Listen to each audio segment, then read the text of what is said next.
falando algo que me motiva muito, que é o diagnóstico diferencial. Eu, há alguns anos, descobri o diagnóstico diferencial e isso mudou a minha carreira. Eu passei a ser uma fisioterapeuta de resultado, e porque as perguntas passaram a ser específicas, porque o resultado começou a vir depois que eu comecei a perguntar específico e saber o que eu procurava. Então, é por isso que eu trago temas aqui para vocês que são completamente diferentes, né? É muito mais profundo para você que é fisioterapeuta, que não trabalha na terapia manual, possivelmente nunca ouviu falar do que eu estou retratando, do que eu estou falando, porque muda muito o processo de quem sabe o que quer procurar, de quem quer entender e que faz perguntas específicas para o nosso paciente. E ao longo do caminho eu vou contando isso para vocês, vou dando exemplos do dia a dia, da prática clínica, né? E que vai mudando muito das queixas dos colegas de nós, fisioterapeutas, quando a gente começa a entregar resultado para o nosso paciente. Então eu acho que o foco é mirar nisso, é entregar o que ele precisa, e para entregar o que ele precisa, você precisa ter conhecimento, direcionamento específico e técnica específica, tá? Então, o que é esse diagnóstico diferencial? Meu marido me perguntou isso anteontem. Diagnóstico diferencial é uma técnica? Por que eu não aprendo diagnóstico diferencial na faculdade? Por que eu não tenho um curso específico de diagnóstico diferencial, né? Apenas de diagnóstico diferencial. Porque o diagnóstico diferencial, gente, ele é a chave que vai linkar todas as técnicas. O que eu vejo muito na prática clínica, como empresária, como dona de clínica, chega muito fisioterapeuta com muitas técnicas que não sabe linkar. Muitas vezes com formações excelentes e que não sabe identificar o seu público e usar a ferramenta que tem. Então, o diagnóstico diferencial, ele é o veículo, é como se fosse um carro, tá? Ele vai te levar para onde você deseja, com mais segurança e com mais assertividade, tá? Aproveita aí, aqui embaixo a gente tem um aviãozinho, encaminha essa live aí para pelo menos 2 colegas que você acredita. As lives não ficam salvas, apenas quem tem acesso às lives são os alunos do DDAS, tá? Que não tá me ouvindo, já tá na nossa plataforma quase todas as outras aulas. Então, se você acredita que para o seu colega vai fazer diferença ele entender o que é diagnóstico diferencial e aprender sobre ilho-pessoas, principalmente, foi pedido muito aqui no Instagram, enviei para ele, beleza? Então, vamos lá. Esse veículo, ele vai te levar de forma mais segura, tá? E isso que as pessoas confundem muito, como se o diagnóstico diferencial ele fosse um curso, uma formação, e que eu simplesmente aprendo lendo algo ou fazendo uma formação. Eu acredito que o diagnóstico ele tem muita relação com a prática clínica. Então não adianta eu apenas saber a anatomia, eu saber a técnica, se eu não tenho alguém que me direcione da prática clínica e me diga, olha, esse é o caminho, isso aqui traz e faz correlações, utilize dessa forma porque vai dar certo, tá? E isso é o que a gente acaba tendo quando tem esse direcionamento específico, beleza? E aí, como que eu cheguei a essa conclusão, minha gente? Errando e errando muito. Errando em não fazer a especificidade da pergunta. Vamos lá. Primeira relação. Quando que a gente costuma trabalhar o ilho-pessoas? Coloca aqui quem está aqui online agora. O ilho-pessoas era um dos músculos que tinha passado batido na faculdade.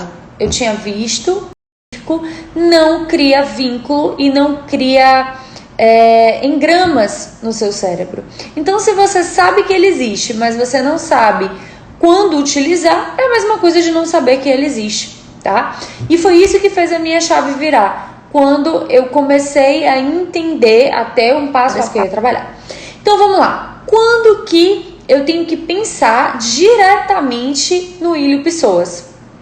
Eu tenho que pensar diretamente no ilho-pessoas quando eu tenho uma dor na lombar, quando eu tenho uma dor na região anterior da coxa, quando eu tenho dor na região da espinha ilíaca anterior, certo? Então, é direto.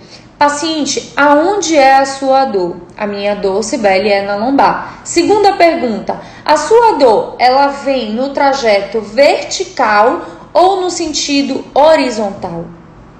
Tá? Porque nós sabemos, e aí eu vou desativar aqui os comentários para colocar o slide para vocês. É isso aqui, ó. Nós sabemos, através do livro da Jeanette Travel, que nós temos dor referidas através de ponto gatilho. E essa dor referida através de ponto gatilho do ilho-pessoas, ele vai muito na área de paravertebral, de eretor. Então é muito comum o paciente chegar falando dessa dor lombar, mas que ele não sabe especificar. Mas sabe o que eu tenho percebido? Que a maioria das dores lombar que eu recebo aqui não vem queixando mais em trajeto vertical, e sim em trajeto horizontal, tá? É uma dor em faixa, é uma dor em peso, é uma dor cansada e tem muita associação dessa ou vertical ou horizontal dessa disfunção.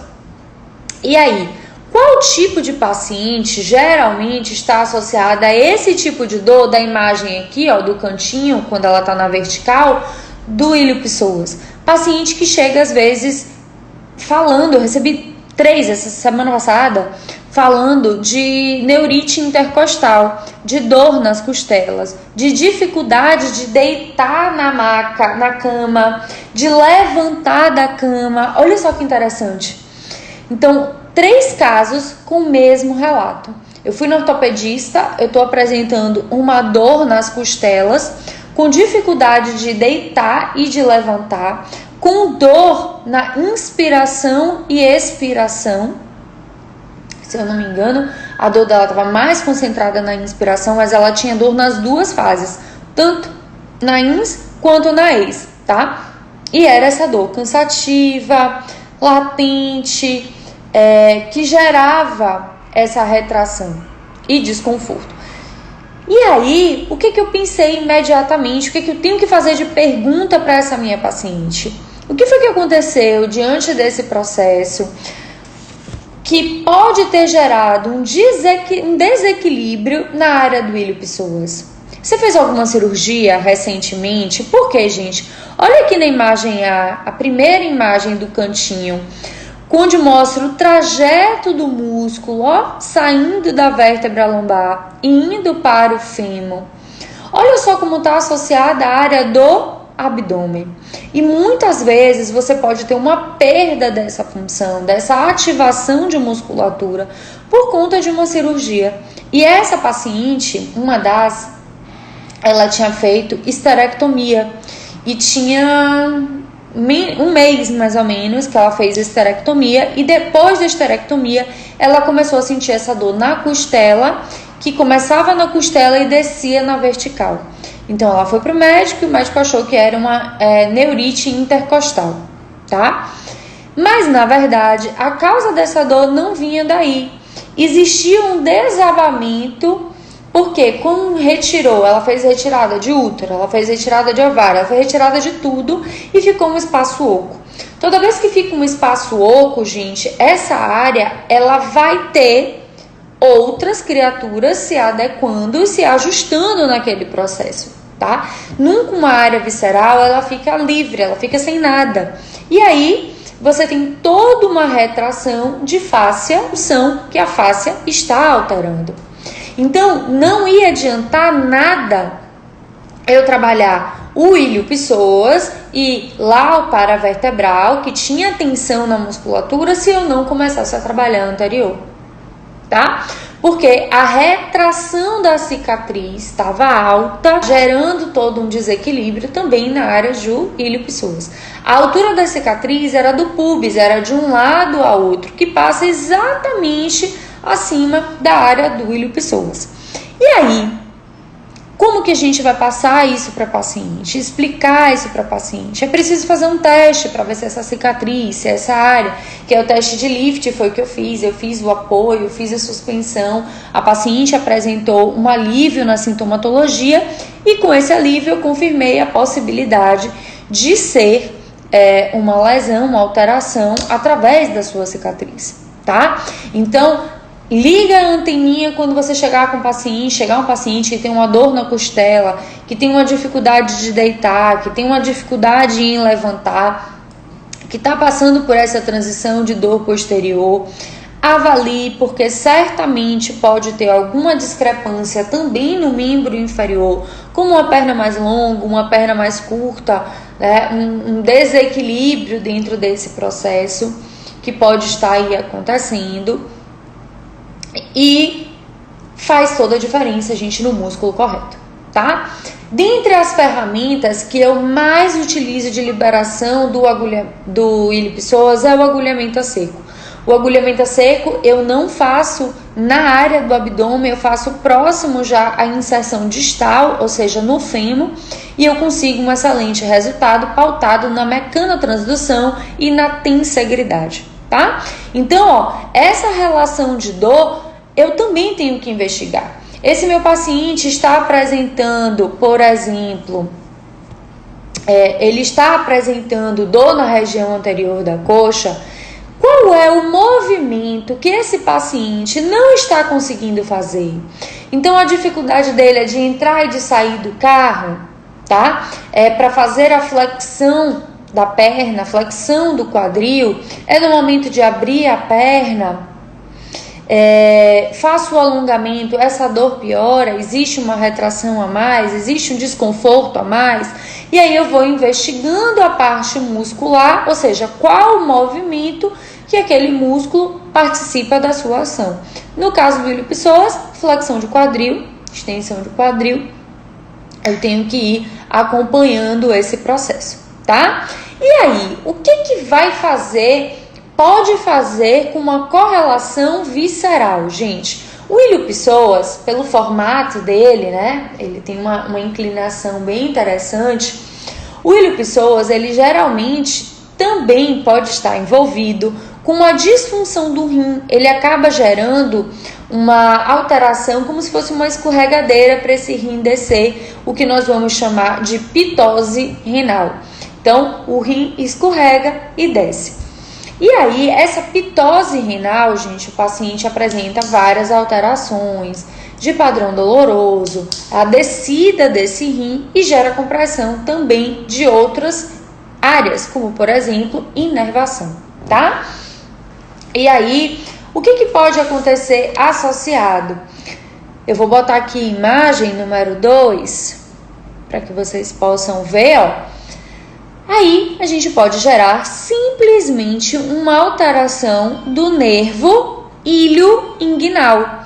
O nervo ilho-inguinal, gente, ele tem o seu curso oblíquo, então ele é o nervo, olha como ele tá aqui oblíquo na imagem, ó. Nervo ilho-inguinal que tem origem de L1. Então, esse nervo, ele tá mais oblíquo, ele atravessa a área do ilíaco, vai em direção à área ilíaca. E o que pode acontecer se eu tenho um músculo que está em hipertonicidade? Pode gerar uma alteração dessa inervação, tá? Pode gerar uma compressão. E essa víscera, como o rim, pode estar fazendo essa descida e fazendo essa pressão na área da inervação. E o que o nervo ilho-inguinal ele faz? Ele faz energia para a região medial e superior da coxa. Então, olha lá, se a sintomatologia do meu paciente aparentemente é do ilho-pessoas, tem uma relação com a região anterior da coxa, mas a palpação não tem hipertonicidade, significa dizer que pode não ser músculo esquelético e que não vai adiantar você ficar liberando a musculatura para ter um resultado na sintomatologia do paciente. Pode ser, por exemplo, uma hérnia de disco, tá? Na região da lombar. pode ser uma alteração dessa inervação que vai estar fazendo toda a área aí. E aí você vai fazer perguntas específicas. Existe alguma dor, no caso dos homens, alguma dor para a área do pênis? Porque ele também faz parte do ramo medial, ele para a raiz do pênis e a região anterior do escroto, tá? Então, esse paciente pode referir alterações para a região do pênis, escroto. No caso das mulheres, os lábios maiores, menores, está envolvido. Então, pergunte a mais. Não fique apenas com a região da sintomatologia muscular. Entende o que eu estou querendo dizer? Porque se a sua palpação não tiver tônus aumentado correspondente, vai gerar um diagnóstico errado e o resultado não vai vir. E aí, essa semana, foi semana passada, eu atendi um paciente com uma dor muito típica de gênito femoral, que eu vou falar daqui a pouco, que é a próxima relação que a gente vai ver. E na gênito femoral e na inervação, eu pedi para ele, pela sintomatologia dele, eu acreditava que era uma alteração, provavelmente de uma hérnia, eu pedi um exame de imagem, tá? Eu pedi um exame de imagem, pedi para verificar se existe alguma alteração ali. Porque o tônus não tem alteração à palpação, não tem ponto gatilho. Eu já fiz 575 técnicas, a dor continua no mesmo padrão. Eu quero entender se tem alguma alteração na área que sai a inervação para a musculatura. Entenderam o processo? Então, eu preciso entender a sintomatologia que meu paciente está passando, fazer a palpação, sentir a área e sentir as alterações que podem estar associadas. Certo? E aí, olha só como faz diferença você entender as correlações para o seu paciente. Porque se você não faz a pergunta certa, se você não entende o que ele tem, você não vai conseguir gerar a técnica adequada. Para o gênito femoral, minha gente, essa é a inervação mais específica da vida, porque ele vai passar exatamente por baixo da substância do ilho-psoas. Então, ele vai ser diretamente associado, tá, a essa alteração. E o gênito femoral, o que ele vai fazer? Ele vai passar posterior ao ureter, ele passa por baixo do ilho-psoas. Olha aí a imagem dele, é exatamente o trajeto do ilho-psoas, tá? E aí ele tem dois ramos, o genital e o femoral. Por isso o nome do nervo é gênito femoral. A raiz dele, gente, é GL1, L2 também. Então, quando eu tenho uma sintomatologia que pode estar associada a uma hérnia, uma lesão, é interessante que eu investigue a área GL1, L2. No ramo genital, ele desce em direção ao canal inguinal e ele vai inervar o cremaster no homem e na mulher ele acompanha o ligamento redondo do útero. Tá? E esse ligamento redondo do útero, ele termina o monte pubis e vai para os lábios maiores. Então, olha como é interessante eu avaliar na saúde da mulher essa relação do gênito femoral. Será que existe alguma compressão? Será que existe alguma inervação que possa estar justificando, por exemplo, eu já vi muito físio falando de uma dor de grandes lábios, de uma dor em região inguinal, vindo da correlação do ilho-psoas. Mas, se vocês observarem, eu coloquei até aqui imagem, a Jeanette Travel não fala dessa correlação de ilho-psoas com dor na região inguinal. Ela fala da região anterior da coxa. Ela não fala em dor, por exemplo, a nível do pubis, beleza? Ela fala apenas da região anterior. Então, o diagnóstico diferencial para essa mulher que possa estar apresentando dor e que você suspeite de uma alteração de ligamento redondo do útero pode estar vindo de nervo gênito femoral.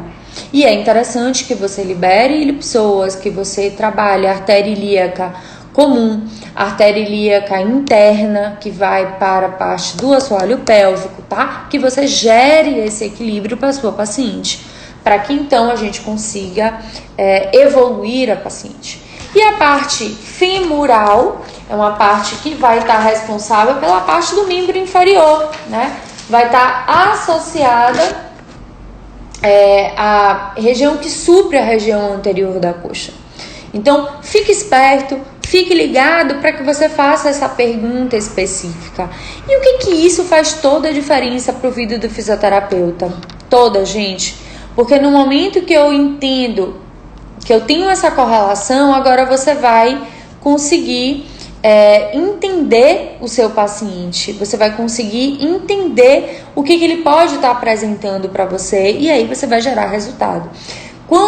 Logo que eu comecei, né, principalmente no início, se tem algum recém-formado aqui que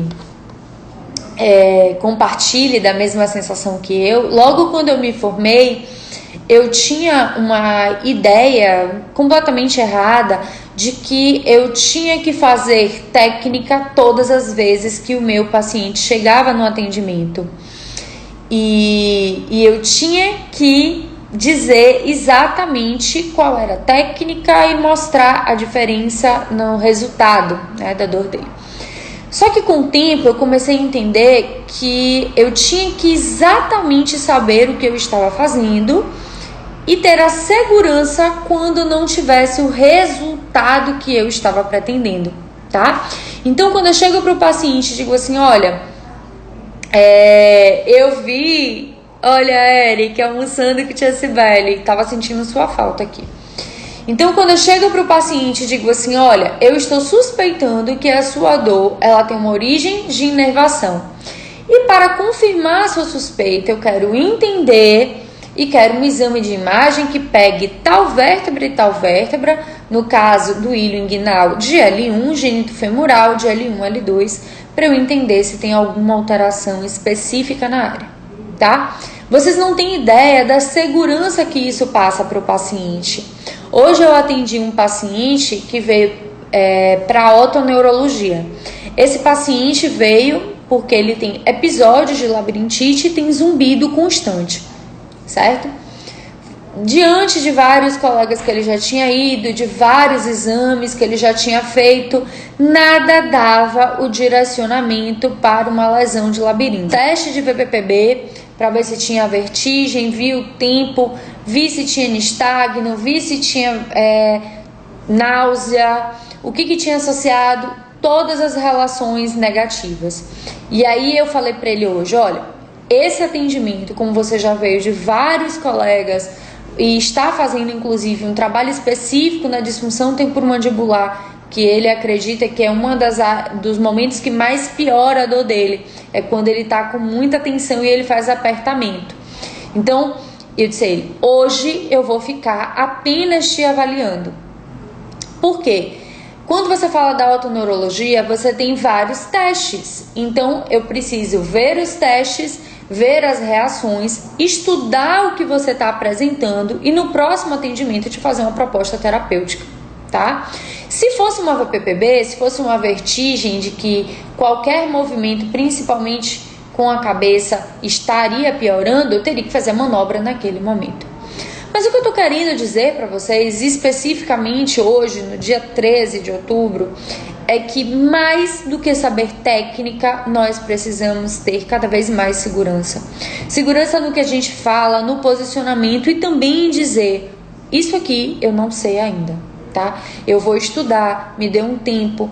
Eu faço isso há muitos anos e nunca perdi paciente por falta de respeito, de segurança na minha conduta e no meu trabalho, tá? Nunca, porque a clareza do que eu quero fazer, do meu objetivo, está sempre à frente. Não é só realizar técnica, é sobre atender pessoas. E atender pessoas é lembrar que elas têm emoções, tá? É entender o que ela está passando naquele momento, o que ela está sentindo. Isso é ser fisioterapeuta que trabalha com gente.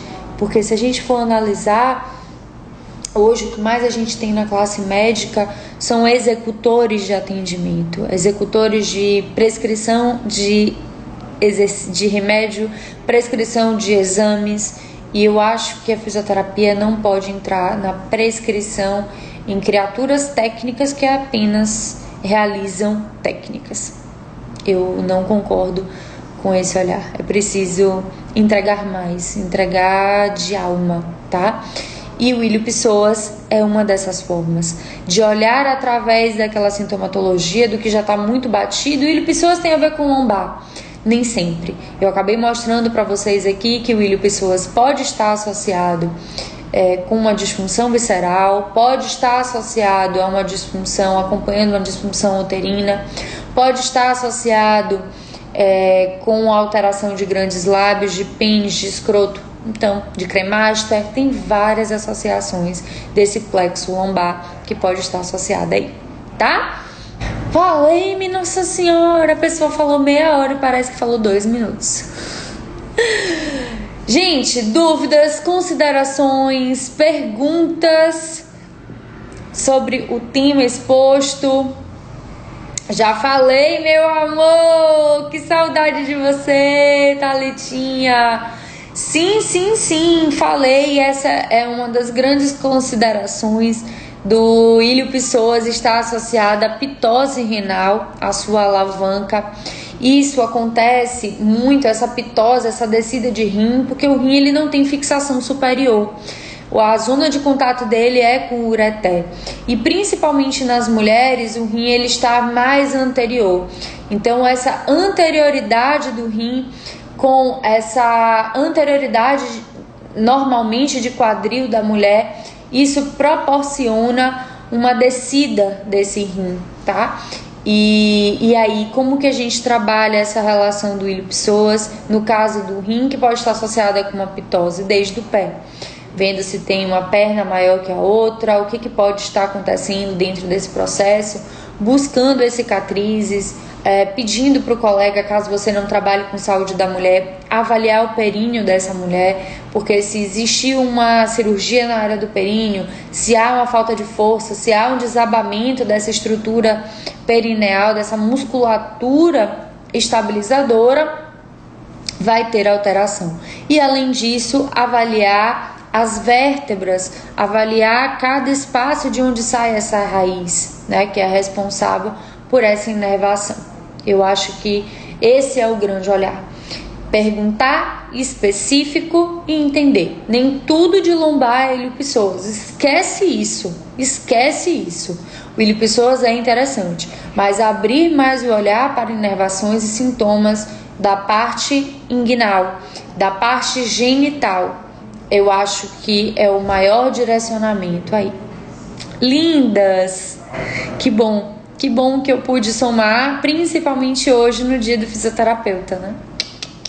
Muito feliz. Amores, o paciente já chegou, agenda, graças a Deus, mais uma vez, bem cheia, até às 19h30. Hoje, para comemorar o dia do físio, né? Muita gente com dor, esperando o auxílio, irmãos que tratam. Ai, primo! Meu primo aqui entrando. Então, parabéns para todos nós, fisioterapeutas, que a gente consiga cada vez mais atender pessoas e realizar menos técnicas, ser cada vez mais humanos e cada vez mais comprometidos, estudar todos os dias, porque a gente tem vida nas nossas mãos, né? Vidas que precisam de mãos.